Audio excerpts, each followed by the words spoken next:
Dobrý den, já mám před sebou manažera tour skupiny Fanfara Komplexa Lubomíra Pukšu, který je... Lubošu, ty jsi z Maďarska, nebo jsi z Rumunska, nebo jsi ze Slovenska, ale budeš se mnou mluvit slovensky. Já jsem z Evropy. Jsi z Evropy. Áno.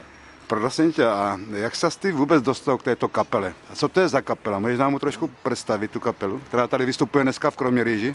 No jasné, ja ako pracujem v tejto branži, robím s kapelami world music v podstate z celého sveta a táto kapelka ma oslovila svojou autentikou, ale nielen autentikou, ale tým štýlom, ktorý tú autentiku prerábajú a dávajú na moderný štýl.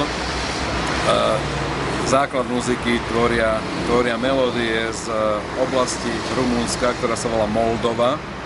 Je to severovýchodná časť Rumunska, kde žije maďarská menšina, nasala tie prvky tej rumunskej a balkánskej muziky a vytvorila špecifický žáner, ktorý sa volá Čango zene. Je to tanečná ľudová muzika, ktorá sa hráva pri týchto príležitostiach. A chlapci na tomto vyrástli a reprezentujú túto muziku po celom svete. Takže oni sú to Rumuni a žijú v Maďarsku? Je to miešanina Rumunov, ktorí žijú v Maďarsku, ktorí pochádzajú z Bakau a zároveň aj Maďarov, ktorí majú k tejto muzike blízko a majú korene v Rumunsku. No a oni sa tú muziku živujú, nebo sú to amatéri, nebo jak? Sú to profesionáli, hlavne majú viacej projektov, lebo z jednej kapely ako nevyžijú.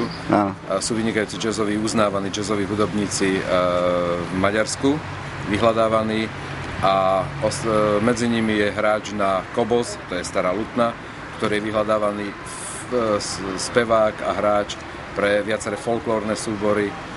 A originál chlapec z Moldovy je bubeník, ktorý sa tým v podstate živí, ale fungujú vo viacerých projektoch. Ale v zásade sa živia muzikou.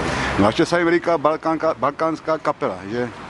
No je to Balkán v podstate. Takže... Za riekou Moravou už začína Balkán. Čo si budeme nahovárať? Áno, a takže dneska sa predstavujú večer tady v Kroměříži pri akcii Kroměříž sa setkává s Rumunskem a tuto zaštiťuje Rumunský kulturní institut v Praze. Vidím to dobre, a to tu teda z plagátu tady, jak to tam vidím, ten plagátek. No a kde jste vůbec vystupovali s touto kapelou už tady? Nebo v Česku, nebo v Evropě, kde majú práve to už? Európa sa zjazdila, ako hlavne juh Európy sa zjazdil. V Čechách sme hrali asi pred 5 alebo 6 rokmi